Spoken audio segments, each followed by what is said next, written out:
শুভেন্দুর মতো কার্তিক মাসের কুকুরেরা হচ্ছে এক ধরনের উগ্র হিন্দুত্ববাদী নেতা 3 বাটি মাংস খেয়ে 2 বাটি মাংস গরু নিয়ে গেছিলেন, গরুর মাংস খাওয়ার জন্য। সেই গরু খাওয়া ভণ্ড প্রতারক উগ্র হিন্দুত্ববাদী নেতা চরম মুসলিম বিদ্বেষী শুভেন্দু পোদ্দার সম্ভবত রাজনৈতিক প্রচন্ড গণ্ড মূর্খ গোবর খাওয়া এই প্রাণীটা আজকে আমার headline. I am sorry, I do apologize in advance, ladies and gentlemen, for bringing this idiot, I mean, on my live as a subject today, because I have to do that. It's a betterment for Bangladesh. That's why. এই শুভেন্দু চরম মূর্খ, লেখাপড়া না জানা একটা রাস্তার নেতার চেয়েও, মানে আপনার আমি যদি বলি যে এই দুর্বৃত্তায়িত একটা নেতা বিজেপি, আমি বলে রাখি 50% বিজেপি নেতা যারা বিজেপির রাজনীতি যারা করেন কোনো না কোনোভাবে এরা চরম মূর্খ, লেখাপড়া একদম নাই, এবং চরম আপনার যদি আমি বলি উগ্র এবং আপনার এই কুসংস্কার যারা বিশ্বাস করেন, সেই আমি যদি বলি যে ইউরিন খাওয়া, গরুর ইউরিন খাওয়া, সেই আপনার বিজেপি নেতা শুভেন্দু আমার আজকের আপনার সাবজেক্ট, বিকজ সে কিছু অদ্যতপূর্ণ মন্তব্য করেছে বাংলাদেশকে নিয়ে। এর জন্য আমি তাকে আজকে আমার হেডলাইন হিসাবে তাকে আজকে আমি নিয়ে এসেছি। লিডস এন্ড জেন্টলম্যান, সে আমি আপনাকে মনে আছেন কিনা, কয়েকদিন আগে আমি ডু নট ডিস্টার্ব মোড লাইভে দিয়ে আই ডিড সামটাইম, আমার তো অফিসিয়াল কল ধরতে হয়, এটা আমি চেঞ্জ করি, দেখা গেলো পরে আবার ভুলে যাই, এটা একটা কারণ হয়, এর জন্যই। তো প্রথমে বলে রাখি যে আপনার এই শুভেন্দু ভাইয়া বেয়াদবি নিয়ে আজকে অনেক কিছু বলতে হবে আপনাকে।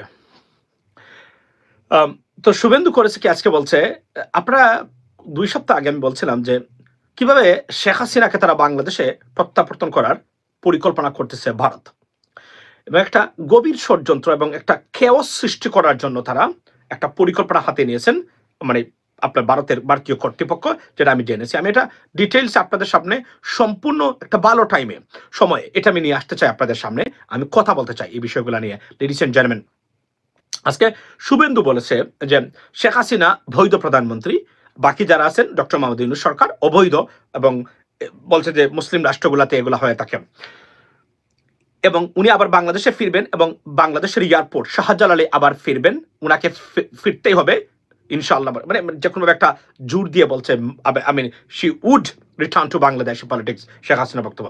প্রথমে বলি, এই প্রাণীগুলো হচ্ছে আপনার by product of Awami League, এই দুর্বৃত্তায়ন বা দুর্বৃত্তায়িত লুটপাটের অংশ।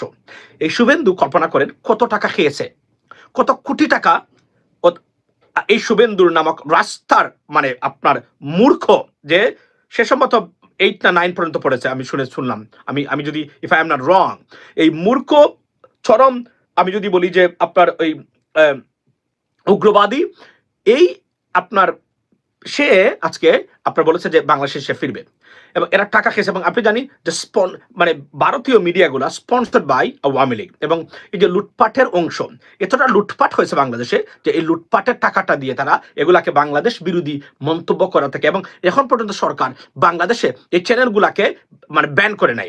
দেখেন, আমরা সরকারকে আমি বলছি, I don't know what the hell is going on with the government. They are not even journalists. সে আজকে বলছে বাংলাদেশ চলে আসবে, কালকে বলে যে ভারত অভিমুখী রিকশার মিছিল নিয়ে কলকাতা দখলের জন্য যাচ্ছে। এগুলা প্রাণী না মানুষ? জীবন্ত প্রাণী এক একটা। এই প্রাণীগুলা বিজেপির রাজনীতি করে, বাংলাদেশও এমন চরম দুর্বৃত্তায়নের মধ্যেও বাংলাদেশের তার মতো প্রাণী রাজনীতিতে নেই। চরম মিথ্যাবাদী, উগ্র, ভণ্ড, প্রতারক, আস্ত, এগুলা আপনার আজকে আমাদের এই বাংলাদেশ নিয়ে অদ্যতপূর্ণ কথা বলে, কালকে বলে দখল করবে, পরশুদিন বলে। এগুলো মূলত সরকারি দুর্বলতার কারণ আছে। সরকারের অনেক ভালো কাজের ভিতরে কিছু কাজ হচ্ছে যেগুলা ভালো, আর বাকি এই কাজগুলাই মানে চরম ব্যর্থতার পরিচয় সরকার দিয়ে যাচ্ছেন। এগুলা মূলত আওয়ামী লীগের স্পন্সরে বসে বাংলাদেশ বিরোধী কেওস এবং লাইনে থাকার জন্য, শুধুমাত্র আপনার এই প্রচার পাওয়ার জন্য এই মূর্খ রাজনীতিবিদরা, আপনারা জানেন বিজেপি মূর্খদের দ্বারা পরিচালিত একটা মানে রাজনৈতিক দল। আপনি জানেন যে আমাদের নরেন্দ্র মোদী আপনাদের একটা মূর্খ একজন মানুষ, কিন্তু পড়ালেখা করেন নাই উনি। তো এই মূর্খ দলগুলা এবং চরম উগ্রবাদী কুসংস্কারে আক্রান্ত বা আচ্ছন্ন এই প্রাণীগুলা বর্তমানে ভারতকে নিয়ন্ত্রণ করে রাজনীতিতে। That's a problem right now, ladies and gentleman. এবং এই দেখেন একের পর এক এমন কিছু মন্তব্য করে যাচ্ছে। একটা মূল কারণ হলো যে এই যে আমরা সরকার যারা আছেন তারা এই যে লুটপাটের টাকা, আপনারা বলছেন $15 বিলিয়ন প্রতি বছর তারা কি করেছে, তারা লুটপাট করেছে। যদি তাই হয়ে থাকে তাহলে এই টাকাগুলা উদ্ধার করার, এদেরকে প্রেসার দেওয়ার, এদের জীবন্ত তছনছ করে দেওয়ার কথা বিদেশে যারা আছেন, আমরা এটা করতে পারতেছি না বলেই শুভেন্দুর মতো চরম রাস্তার কীট পতঙ্গ আজকে দেখলেন আপনার শুভেন্দুর মতো এই রাস্তার কীট পতঙ্গ আজকে বাংলাদেশের। এটার কারণটা হলো আওয়ামী লীগের যে লুটপাটের টাকাটাতে আমরা এখানে অ্যাটাক করতে পারতেছি না বলে আমরা trying to so hard to be relevant in BD politics. Suvendu আমি বলি এগুলা করে, কিন্তু এই মূর্খ কোনোদিন এই রাজনৈতিক নেতা হতে পারবে না। আমি যা দেখি রাজনৈতিক নেতার কথাবার্তা স্টাইল এবং গুণ যেগুলো আছে, সে আপনার বিরোধিতা করলেও you understand the way and he has a weight. And this idiot, son of bitch, he has nothing. It's a cheap রাস্তার কীট পতঙ্গ আপনার বিজেপির নেতা বানিয়ে দিচ্ছেন তাকে। এবং এই জন্যই, এবং সে মনে করে যে পশ্চিমবঙ্গে সম্ভবত বিজেপি কোন ভালো কাজ করতে হবে। পশ্চিমবঙ্গে বিজেপি জীবনে এর মতো কীটপতঙ্গ যতদিন বিজেপির নেতা আছে, জীবনেও বিজেপি পশ্চিমবঙ্গে ভালো কাজ করতে পারবে না। You need a good politician, লেখাপড়া জানা, সত্যিকার অর্থে রাজনীতিবিদ যারা sensible, right, intelligent. Is an idiot, son of bitch, মানে এ রাজনৈতিক নেতা। এবং এইগুলা বলছে শুধুমাত্র টাকা পেয়ে বাংলাদেশের এবং লাইমলাইটে এবং তার কাভারেজ দেওয়ার জন্য। We got to do to things right now. One thing is comparative ভারতীয় চ্যানেলগুলোকে বাংলাদেশে ব্যান করে দিতে হবে, যেন কোনোভাবেই এরা আর বাংলাদেশে আসতে না পারে এবং এগুলো বাংলাদেশে না চলে। আর এটাকে ইগনোর করতে হবে। If we can do that, এই কুত্তার এই যে কুকুর শ্রেণী যারা আছেন, গাউ বা মানে যারা বার্কিং যেগুলো, আপনি জানেন যে আমি বলছি কার্তিক মাসের কুকুরেরা হচ্ছে এক ধরনের। আপনার he is zero in West Bengal politics, Albir Rahman. Absolutely Masum ভাই, আমি দেখছি চট্টগ্রামের সাথে গাজা থেকে, আচ্ছা চট্টগ্রামের গাজা থেকে যোগ দিয়েছেন এস এ কে পারভেজ হোসেন। চট্টগ্রামের গাজা, চট্টগ্রামের মানে রাউজান, চট্টগ্রামের গাজা, এখনো গাজা আছে। আচ্ছা, তো এই কীটপতঙ্গগুলা কখনোই মার্কেট পাবে না রাজনীতিতে, এটা পাওয়ার কোনো সুযোগ আমি দেখি না। কেননা নতুন যে শুরু হয়েছে, তবে বিজেপি যে রাজনৈতিক দল, এগুলা কিন্তু চরম নিম্ন শ্রেণীর মূর্খ হিন্দুদের দ্বারা পরিচালিত একটা রাজনৈতিক দল, যারা সত্যিকার অর্থে প্রকৃত হিন্দু নয়। সুতরাং এদের ভবিষ্যৎ আমি দেখি না। এবং হিন্দু ন্যাশনালিজম তৈরি করে এরা ক্ষমতায় আছে, কিন্তু প্রকৃতপক্ষে Bharat is going behind, you know why. আপনি যদি দেখেন তাদের যে পলিটিক্স গুলা, মানে রাজনৈতিক যে ডিপ্লোম্যাটিক যে failure, disaster is failure right now. I mean, আপনি যদি দেখেন among in south east Asia, India is very alone. There is no friend in Southeast Asia, not even in Asia for India. মধ্যপ্রাচ্য বাড়ি খেয়েছে আপনার। এখানে সবচেয়ে যে বিষয়টা হলো, এবং I am going back to university again. I am going to be a student again. That's I can tell you that. I don't want to tell you, but I wanted to keep it secret. But I'm just, revealing this information. I'm going back to university again for something. Eventually, you would see. So here's the stuff. এরা আমাদের দেশকে নিয়ে এই কাজগুলো করে যাচ্ছে because Awami লীগের স্পন্সরে। এবং একটা জিনিস বলে রাখি, আমরা এই আওয়ামী লীগ আবার আসবে বাংলাদেশে রাজনৈতিক দল হয়ে এবং রাজনীতি করতে, এবং এই ভারতের সার্টিফিকেশন নিয়ে। That's gonna be disaster for our country.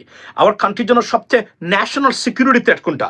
National security threat হলো যে শেখ হাসিনার নেতৃত্বে আওয়ামী লীগ যদি কোনো কারণে প্রত্যাবর্তন করতে পারে বাংলাদেশে, that will be the disaster for Bangladesh, and there will be no Bangladesh if she returns as a political leader. That's the bottom line. সুতরাং মনে রাখবেন যে, আর এবং আমি শেখ হাসিনার নেতৃত্বে আওয়ামী লীগের কোন প্রত্যাবর্তন in Bangladesh BD politics, I don't see any near. If this government doesn't fail very badly, which is they have to do a lot of stuff. If they do not do that and keep going it, they will be fail eventually, and then it will be chaos. And এবং যখনই chaos সৃষ্টি হবে, তখনই শেখ হাসিনার প্রত্যাবর্তন বা শেখ হাসিনা ফিরে আসার সম্ভাবনা বাংলাদেশে তৈরি হতে পারে। If not, there is no chance for Sheikh Hasina to return to Bangladeshi politics. এটা আমি দেখতেছি, এবং more chaos, more opportunities for Awami League, মনে রাখবেন, এটাই বাস্তবতা। তো এটা যেন না হয়, এটা আমাদেরকে দেখতে হবে। আমাদেরকে খুব খেয়াল করতে হবে। ভাই, আমাদের 7 জেলাকে ধরে নিয়ে গেছে, ভাই কিছু বলেন। আমি জানি না এই সময় এই ঔদ্ধত্যপূর্ণ আচরণ কিভাবে করে আপনার ভারত, এবং ভারতের বিরুদ্ধে আমি বারবার বলছি, ভারত বাংলাদেশকে চাচ্ছে না। We are in trouble as a Bangladeshi unless we have a big team, nice team, competent team, যারা সত্যিকার অর্থে ভারতকে মোকাবেলা করবে। আমি সবচেয়ে বারবার বলছি যে ইউএস গভর্নমেন্ট যখন প্রেসিডেন্ট ট্রাম্প ক্ষমতা নেবেন, নেওয়ার পরে এরা বিভিন্নভাবে ডিস্টার্ব করবে, তারা আমাদেরকে বিভিন্নভাবে প্রেশার ক্রিয়েট করবে, which is very bad, and they will do that. We got to take the preparation right now. That's why I'm asking the government, put some good people into the right position so that we can face them to tackle this kind of propaganda against Bangladesh. I mean, from the State Department, from the White House, from anyone. Think about that. President Trump যখন ক্ষমতায় যাবেন, ভারতীয় সাংবাদিকরা বাংলাদেশে সাম্প্রদায়িকতা নিয়ে উস্কে দিচ্ছে president ট্রাম্পকে, মন্তব্য আনার চেষ্টা করতেছে, এবং উনাকে এখন we need someone else who would be there so that they can protest question করতে পারে। আছে আমাদের? নাই। তাছাড়া আমি বলছি সরকারকে, you got to wake up.